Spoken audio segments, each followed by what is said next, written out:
Our board host today, seated on my far left, is Pete Bear, who so ably picked out the new member. If you have complaints about the drawing, please see him after the meeting. He is our club treasurer and a loan officer with the National Mortgage Company. He will have the opportunity to ask the first question today. As you all know, our question procedure is fairly simple. You have an opportunity to either ask an oral question at the microphone, which is reserved to City Club members, or to submit a written question. If you wish to submit a written question, please hold the form up so the staff can find it and bring it forward. I will remind everyone that all questions need to end in a question mark. Growth. The word strikes fear in the hearts of most Oregonians. In the past, it has spawned slogans such as, "Come play, but don't stay." These slogans, in turn, have been impediments to our economic development over the years, and many economic developers and state officials have worked hard in the past decade to overcome the belief that nobody in Oregon wants any growth. And yet here we are again, come full circle, in a little less than a decade and a half, to debate the issue of growth and how we manage it. Our speaker today proposes that we learn innovative ways to manage our growth. Michael Parks is the editor and publisher of Marple's Business Newsletter, a biweekly that covers the Pacific Northwest and Alaska on issues such as business and financial developments. And I might add as an aside that Elliot Marple, the founder of Marple's Business Newsletter, is a longtime City Club member and lives in Seattle. And his brother Warren Marple, who is also active in the City Club and has been for a number of years, is in the audience today. And I would like to welcome Warren Marple here today to hear this speech. Elliot Marple founded Marple's Newsletter in 1949. Michael Parks joined the letter in 1977 after 10 years on the staff at the Seattle Times. He became editor and publisher of Marple's in 1980. He is a 1966 journalism graduate of Seattle University and is also an alumnus of the University of Washington School of Communications. At the Seattle Times, he began by covering civil rights and local government beats, and then that led to becoming the financial editor of the Times before he left to join Marple's. He speaks frequently on issues covering the Pacific Northwest, and more specifically on issues of business and financial development. He is here today to challenge some of our conventional thinking on how we manage our growth. Will you help me welcome Michael J. Parks?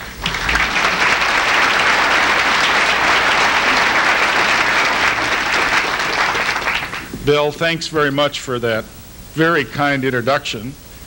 It's nice to be here today, and I say that very sincerely, having navigated I-5 yesterday afternoon through the snow and ice, so it's nice in more ways than one. Bill, your introduction reminded me of a comment that I heard the other day when a speaker was introduced. The introducer said, after he'd ticked off the speaker's list of accomplishments, said, in fact, he is the most famous person I know that nobody has ever heard of. So here I am. I'm also reminded of a Churchill story. Churchill is one of my favorite characters, and I love Churchill stories. Churchill was asked one time if he would give a 15-minute speech and asked how long it would take to prepare that speech.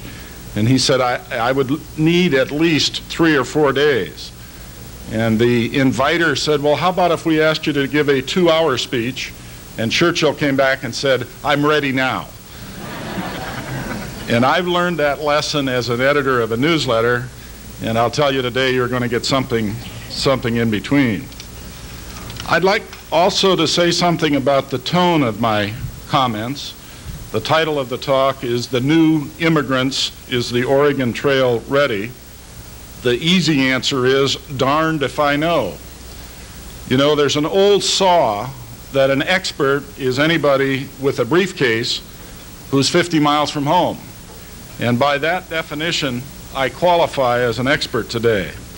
But I want to make it clear from the outset, what should be obvious anyway, that I don't have all the answers, and that what I've come to do today is to share my perspective on the Pacific Northwest and the Oregon economy and the issues that have come to the fore in terms of growth, and perhaps add to your understanding and perhaps suggest that we ought to raise the level of political discourse with regard to these topics. The first point I'd like to make, and I'm going to divide the talk into three main points. The first one I think is very important, that with regard to the issue of growth and specifically with regard to the issue of in-migration, which has caused, I believe, the current debate over growth management, we need to keep things in perspective. Oregon, and for that matter, Washington, are both very hot right now in terms of migration. But it's important to remember that the flood of in-migration is a relatively recent phenomenon. It's a relatively recent vintage. And it's important to remember that 5 years ago, when Washington's governor was stealing away the director of economic development in Oregon, because that Oregon economic development director had done such a good job in facilitating investment in Oregon, that growth management was the farthest thing from any politician's lips and was a long ways down on the civic and public policy agenda. Let's look at some numbers to back up the point. And the numbers come from the Center for Population Research and Census at Portland State University. In 1988, in the population year, I should say, that ends in July of 1988, 35,700 more people moved into the state of Oregon than moved out. And I should add, by way of background, that it is the flow of migration which largely determines how much more or less your population grows than the national average. Births and deaths tend to be rather non-dramatic and tend to be rather regular and track with the national average. So in that population year, the population year to July of 1988, you had the highest number of people move into the state of Oregon since 1979, which was essentially the tail end of the resource boom in the West. We had a tremendous amount of migration throughout the West in the latter half of the 1970s because of the resource boom. Last year, that is in the population year to July of 1989, you had nearly as much in-migration into the state of Oregon, 33,500. Now, I said we need to keep things in perspective. In 1982 and 1983, at the bottom of the forest products depression in Oregon, this state lost to outmigration 25,300 and 39,900 respectively. Now, migration turned positive by about 7,300 in 1984 and was flat in 1985. And then there was another very large loss in 1986, 30,500. So while Oregon is hot now, and the latest data from the Center for Population Research at Portland State shows that for the decade of the 1980s, Oregon has actually suffered outmigration, small in number to be sure, but there has been actual outmigration from the state of Oregon in this last decade of about 2,000. Also keep in mind that as the baby boomers age, they become less mobile, and that the rate of migration even today, when it's at a very high level, is less on a per capita basis than in the last cyclical peak at the end of the 1970s. Even in 1988, you had a rate of migration per thousand of population of about 13, and that compares with a rate of nearly 20 a decade ago in 1978, and 16.5 in 1979, which was the tail end of the last boom. And incidentally, I'm sure you're interested to know that the same kinds of trends that obtain in Oregon also obtain in Washington, except that the state of Washington has been growing a little bit faster in the last few years because of Boeing, which since the end of 1983 has nearly doubled its employment in the Puget Sound region. So the state of Washington went from being flat in 1986 to in-migration of 26,700 in 1987, 48,000 in 1988, 61,000 in 1989, and believe it or not, an estimated 86,000 in the current population year, which will end in April. So that's the first point. Keep things in perspective. You know, there's an old saying on Wall Street that you can't make money by looking into a rear view mirror. And I think we always tend in the forecasting business to project into the future the trends of the recent past. As I've tried to show you by looking at the trends over a decade's time, it doesn't always work. The second point I would like to make, or the second question I would like to raise, is will in-migration into the state of Oregon continue at such a rapid rate, and such a rapid rate that growth management will remain at the top of the political agenda? I think there are two sides of the argument, and let me put it as simply as I can. On one side, you have 29 million people in the state of California, the state which by all accounts is providing most of the new in-migrants into the state of Oregon. And in a sense, you can look at Oregon as a relief valve for the California pressure cooker. As California becomes more crowded and congested, as its housing costs accelerate, it's reasonable to assume that you're going to see continued northward migration. Incidentally, retirees will account for an increasing share of this migration. In fact, all of you all know that a number of southern counties in Oregon, as well as some in the middle part of the state, already are experiencing something of a retirement boom. I'd like to share a comment from a letter in my files from a person who I believe is a member of this club. He wrote me as follows. He says, a friend, a general manager of a television station in Medford, says the influx from California into Jackson and Josephine counties is almost all retired persons without children. They sell a $55,000 house that they bought in California 20 years ago for $300,000. They move north and buy a dandy home for $100,000, put the rest, the $200,000, in the bank to live on. In like vein, John Mitchell, the economist at U.S. Bancorp, has called my attention to an article in American Demographics, which estimates that in the last 5 years, Oregon has attracted something like 17,000 retirement migrants just from California.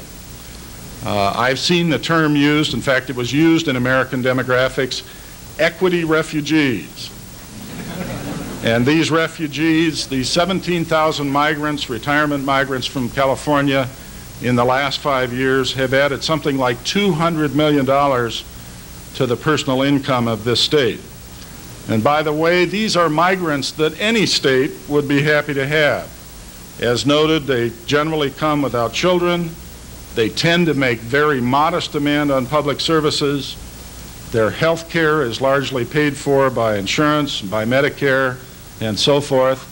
And in fact, a number of states are actively marketing themselves to retirees. And I might add that Oregon ranks right up there among the leading states in terms of the number of people who are being attracted for retirement. The second point along these lines, favoring continued migration, was alluded to really in what I have been saying. And that is the disequilibrium in real estate values between California and Oregon and other areas of the Pacific Northwest, for that matter. You've all heard dramatic stories about the difference in real estate values between California and the Northwest, and let me come back to that. Another point favoring continued northward migration is the growth in the service and the information sectors of the economy as opposed to manufacturing. Increasingly, the information revolution is making possible the kind of migration that we're seeing now. After all, with a fax, a telephone, a computer, and a modem, there are a lot of people all over the United States today that can set up shop virtually anywhere they like. And in my work at the newsletter, I hear a lot of anecdotal evidence that this is happening, and happening on a fairly large scale. You hear about a consultant who pulls up from California and sets up shop near the golf course in Sun Valley, for example. That's one side of the story, but there's another one. And that is that migration patterns respond to economic trends. Here's a simple formula.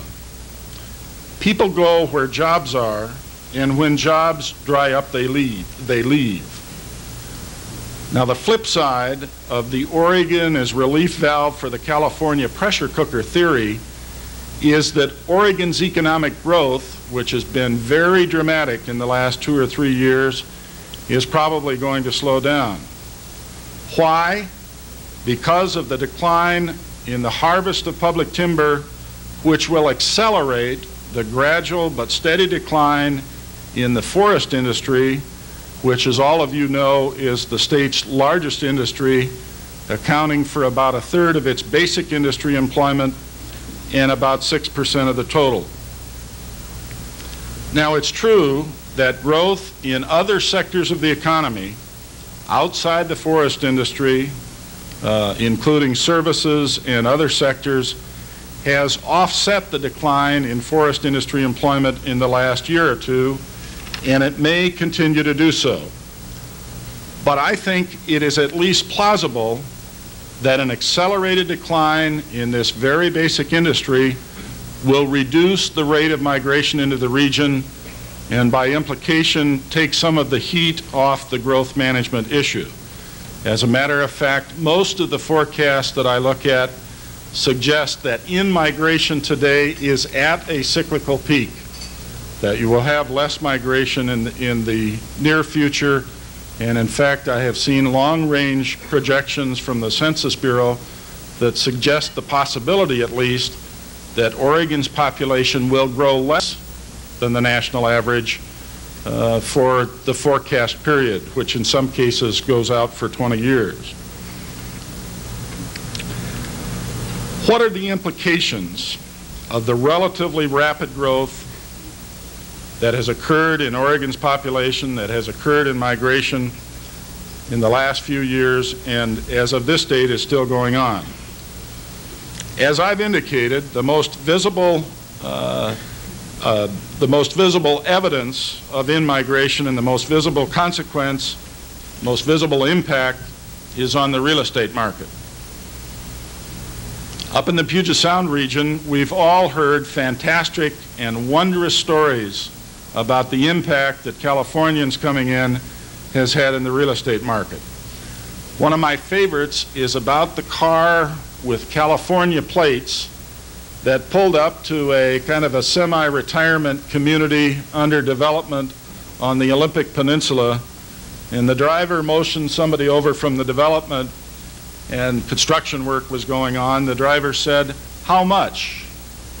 The answer came back, $120,000 to $220,000. The next question from the driver of the car with California plates, "How much with the house on it?" How much with the house on it? It gives you an idea of the disequilibrium that I'm talking about in terms of real estate values. Beyond real estate values, the economic implications of in-migration are generally positive. Just look at the construction boom that has been underway in this state for a couple of years, also underway in Washington. We saw in Oregon last year about a 10% increase in the highly paid construction industry, and again, about the same kind of increase in Washington. Now, there's no question that in-migration has pushed the question of growth limits and growth management to the fore. And here I come to the main point that I would like to make this afternoon. The main challenge to the political and civic leadership, certainly of Oregon, but I would say this is true of all of the Pacific Northwest, in my view, is not to stop growth, but to learn how to manage it intelligently. Short of putting up a fence down by Medford just north of the Siskiyous, there's not much this state do, or I would argue even should do, to stop the northward migration. And isn't it ironic that we would even think of such a thing at the very time when the fences in the rest of the world are coming down? Is there a way to stop growth? Certainly. Just adopt policies that discourage the formation of new businesses, that inhibit investment, that make it more difficult for existing businesses to expand. Adopt land use policies that make it more difficult to build affordable housing. Make jobs harder to come by. Remember what I said earlier about migration. People go where jobs are, and when jobs dry up, they leave. But is that what we really want? Do we want to reduce employment opportunities for our children and our grandchildren? Make it necessary for them to go elsewhere to find a good job or to find an affordable house? Make it necessary for them to go elsewhere in the name of preserving what we have, of keeping everything the same? Instead of shutting down the economy, why can't we be more creative in managing growth? Why not let the price mechanism work some of its magic on these growth management issues? Is there a shortage of real estate between the I-5 bridge and downtown Portland between 7 o'clock and 9 o'clock in the morning and between 4 and 6 in the afternoon? Sure, there's a shortage. There's a shortage at the rate of 1 person a car. But what if we put the price system to work and gave an incentive for doubling up or tripling up? Is that fair? The question will come. And I would say, well, no, it may not be particularly fair. But how in our free society do we ration other things? How do we ration the nice hotel rooms at the Heathman or the Alexis or the Marriott? How do we ration Mercedes-Benzes and so forth? We let the price mechanism work its magic. What if our property tax or zoning systems gave developers incentives, or greater incentives than they have now, for higher housing densities along the transportation corridors that we have now, and discouraged the kind of leapfrog ex-urban development that has given Southern California such a bad name?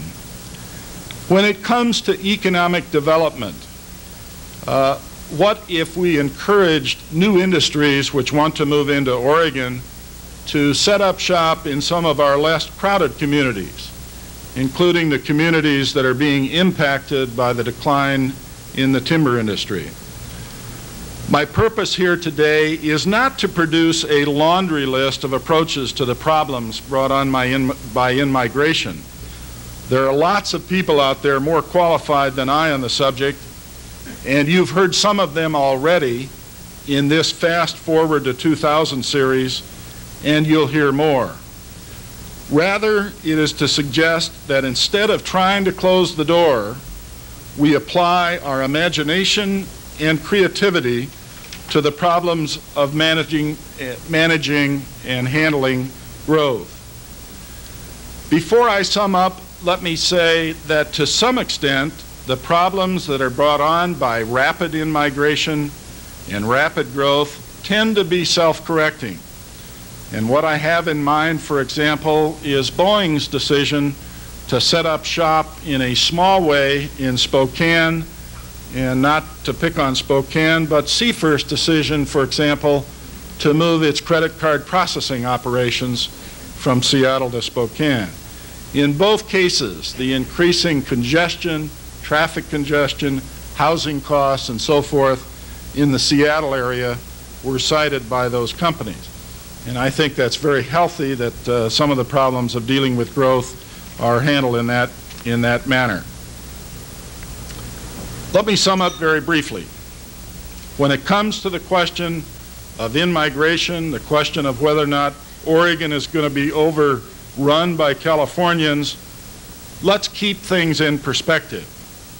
The high rate of migration that we have in Oregon today is a relatively recent phenomenon.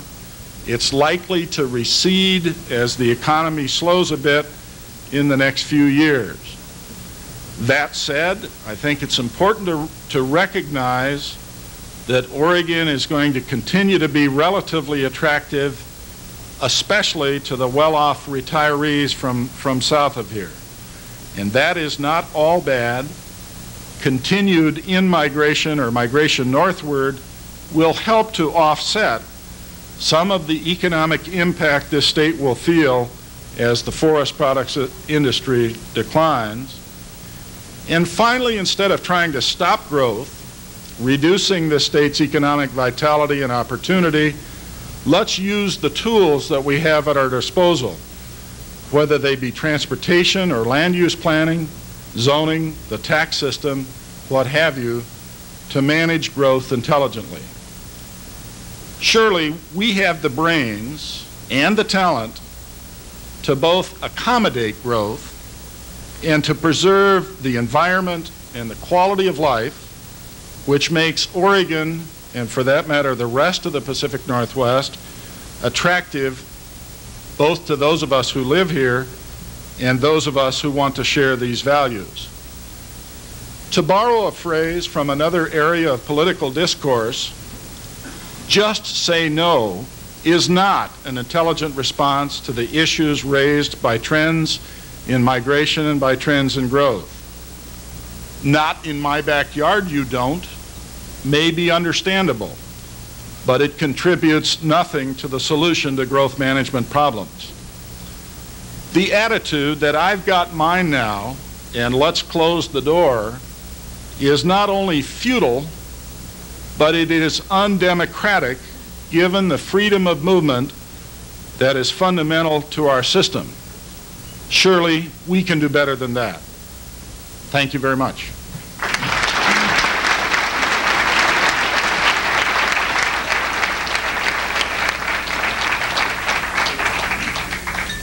Thank you, Michael, for some of those intriguing proposals. We now move to the question section. We have two microphones today. You can pick either for or against, and it does not necessarily have to reflect your view. Questions are for City Club members only. If you do have a written question, please hold it up so that the staff can bring it forward. I would like to mention that if you want an alternative view on the views expressed today, in the unique City Club tradition, we are offering it as you leave. You may pick up a fortune cookie, which we are sure will offer an alternative view to the one Mr. Parks expresses. So if you get any good ones, let me know.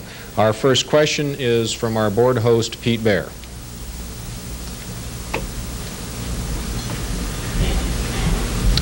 Thank you, Bill. Michael, a number of factors contribute to the in or out migration in any particular area, and specifically you mentioned one, employment opportunity.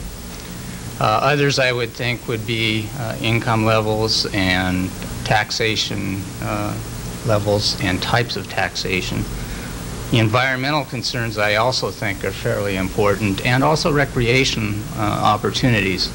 I guess my question to you would be, what are the key influences today in terms of in-migration, and how may those change over the next decade? what influences will be most critical in the year 2000? Okay, what is making Oregon so attractive today is certainly the fact that it has had a very rapidly growing economy for the last 2 years. You have essentially in Oregon, as you do in Washington, the lowest rate of unemployment in 20 years. You've had very rapid economic growth. As I indicated in my talk, the difference in real estate values is a major, major factor, particularly with regard to the more footloose of people who can move around and, as I said, who can set up shop where they like. And certainly, you know, the continued crowding in California, northern and southern, traffic problems, increasing crime and congestion, and the difference in the quality of life makes Oregon attractive to people who are in those areas. What will it look like 10 years from now, or you know, how will those factors change? Let me say this, that first of all, I hope that 10 years from now, around the millennium, that Oregon still has a relatively low unemployment rate and still has a growing economy. And I also hope that it has clean air and clean water. But as long as it has those things, it's going to be attractive. You know, if it finds that it can't manage the growth or doesn't want to, and makes it impossible for, you know, people to move here either in terms of availability of housing or in terms of affordability, then you'll see that in-migration end. I would hope that doesn't happen. Bob Wheel, member. Would you discuss for us the downtown Seattle building cap? What is it? How do they get it? Will it work? And do you recommend it for us? Yes, the question, the downtown cap, it was a vote, and I'm not as up-to-date on it as I should be, but it seems to me that it puts a San Francisco-style limit on the amount of square footage that can be added to downtown Seattle's office industry over a period of time. My view on that is that it will simply force the growth outside of the downtown Seattle area, that we'll see the growth spring up in Bellevue, and that it is a lashing out against the severe problems that we've had in Seattle, particularly with the downtown construction boom and also the downtown construction of the transit tunnel. I think it was unwise. I think it's better to let market forces take their course when it comes to this question. Greg Robinson, City Club member. While I'm sure that the banks and realtors are pleased to see the equity coming out of California, we have a school finance system here that doesn't fare well when put to a vote of people without children in school. What type of specific changes to that system do you think need to be made given some of the influx of the demographics coming in? Well, without presuming to give advice to Oregon about its tax system, just let me make this observation. Go ahead, everybody else. That, you know, my understanding of Oregon's tax system is that it puts a relatively heavy burden on property and also on income, and is an incentive, for example, for people to live in Southwest Washington and to work in Oregon to some extent, and that it is you have two legs of the stool, as we do in Washington State. In Washington State, we have the sales tax and the property tax as the two legs of the stool. We've given up the income tax. But, you know, my advice would be, first of all, if I were an Oregon voter and the question of a modest sales tax came up again, I would probably land in that column where the minority has landed for the last several times that Oregon has voted on a sales tax.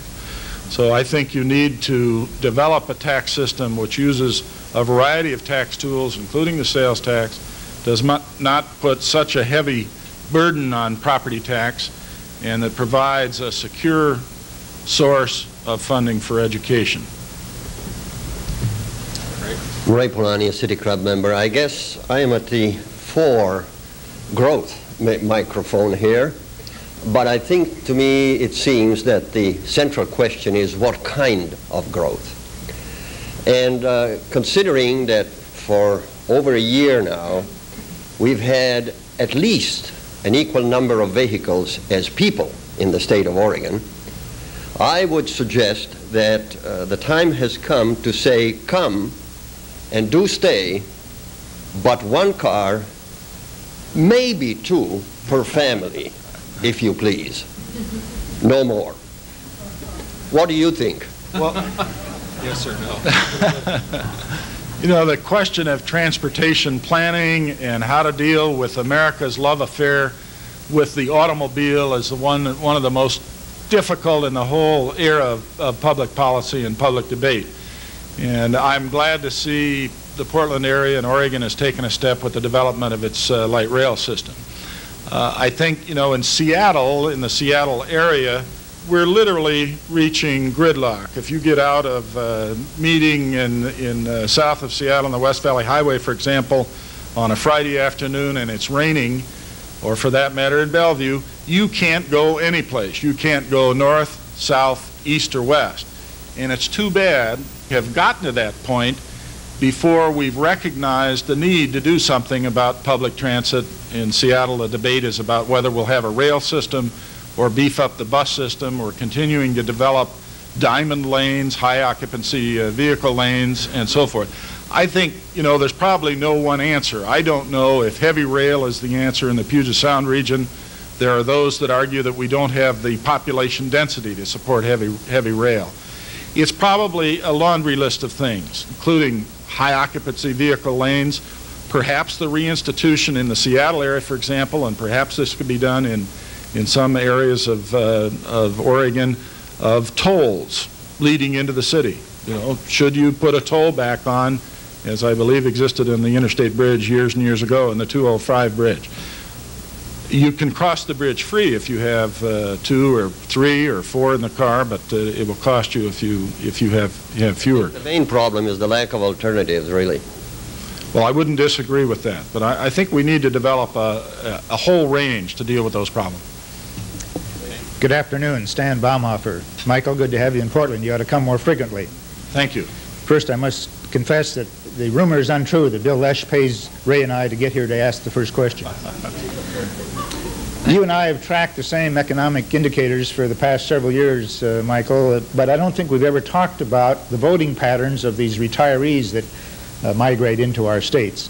Have you happened to track the voting patterns and have any indication on their reaction to the cost of voting for public services? I have not. I'm going to have to plead ignorance. The question might be whether or not they would be willing to vote for school support specifically. I mention that simply because I'm reaching the stage in my life where I no longer have children in the school system, and it becomes it becomes a question. So I don't know the answer. Do you know? Are they not supporting the school system? Normally they do. They do have a better perception of what a good community is rather than in their pocketbook. That's good. That's good to hear. We have written questions. A couple of written questions here. What do you mean by the term affordable housing that you raised in an earlier answer, and do in fact we provide it here? Well, the answer to the first question, what is affordable housing? It would be housing either in terms of rental or purchase that's within the range of the vast majority of people. Do we have it here in the Portland metro area or in Oregon? Certainly to a greater extent than we have it in the Puget Sound region, where the housing market has gone crazy and gone ridiculous. I'm sure many of you know that Seattle had the fastest increase in housing costs last year of any market in the country, an average mean sale price, I believe, of 25%. And as a matter of fact, it's reached the point in the Puget Sound region that many people, myself included, could not afford to live in the houses that they own. Now, I think that's a speculative bubble and that it's probably not going to go on forever. I guess the question I was trying to raise there, or the issue that I was trying to address, is this: that if you restrict development through zoning or through land use to the extent that you add significantly to the cost of housing, you're going to aggravate the problem of growth management rather than help solve it. One example, And I believe this is an issue in the Portland metro area. In Seattle for a while, we let the builders build 2 houses on 1 lot. Small houses, 60-foot lot, you build 2 side by side, maybe 1,000 or 1,100 square feet. The houses came into the market at $75,000 to $85,000. Affordable housing, popular. A lot of developers built them. But along came the no-growth, not in my backyard folks who said you're ruining the neighborhood, and they've taken that option away from the developers. The political heat was put on, and so now you don't have that outlet and that avenue for providing affordable housing. I think that's short-sighted, and I think that's a mistake.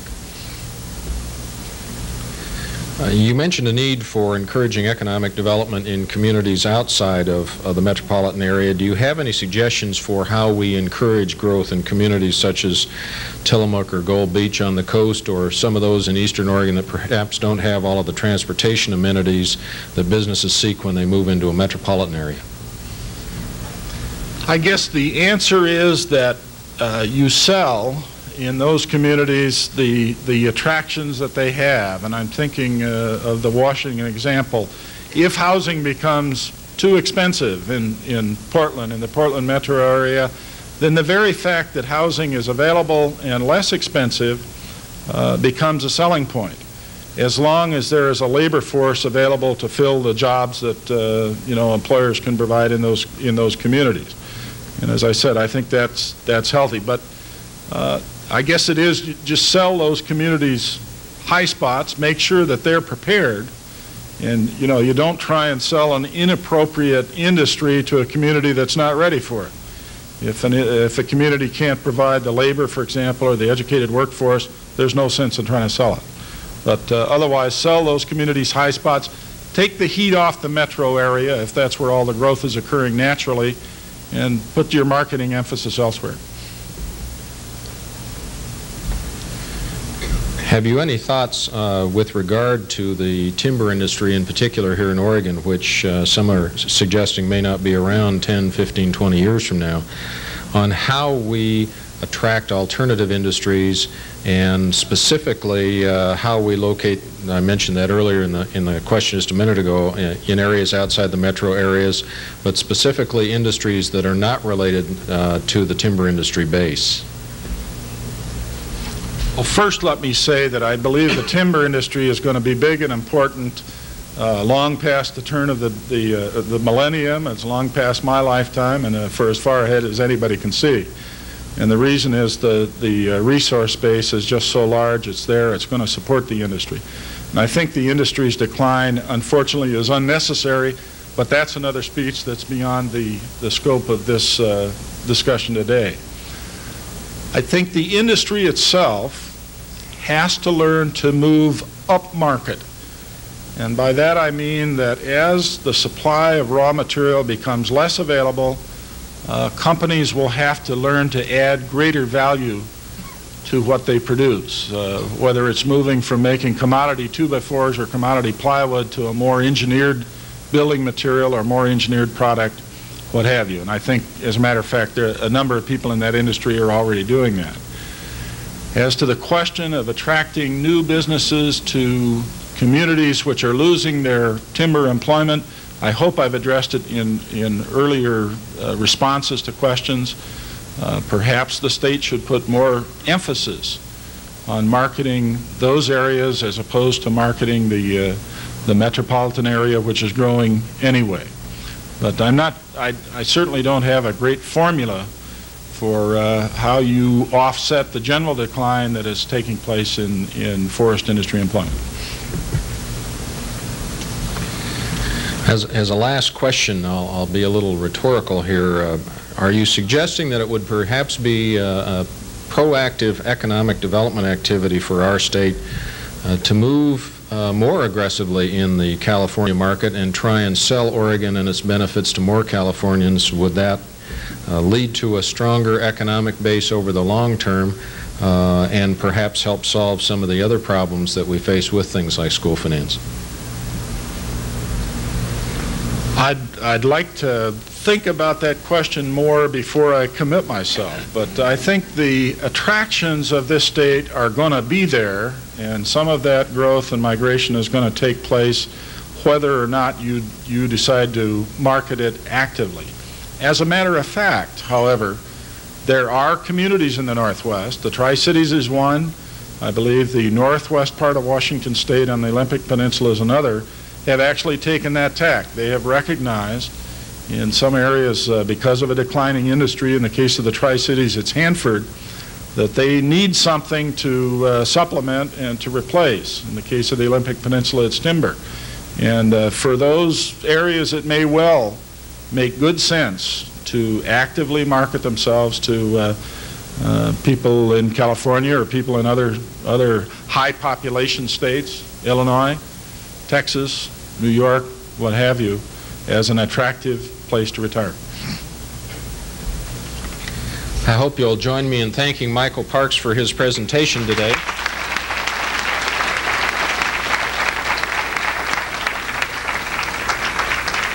I want to thank all of the City Club members who brought a guest today and urge all of you guests to join City Club if you would. You're more than welcome to return next week for a speech on the developments in Eastern Europe. And please don't forget your fortune cookie on the way out. We're adjourned.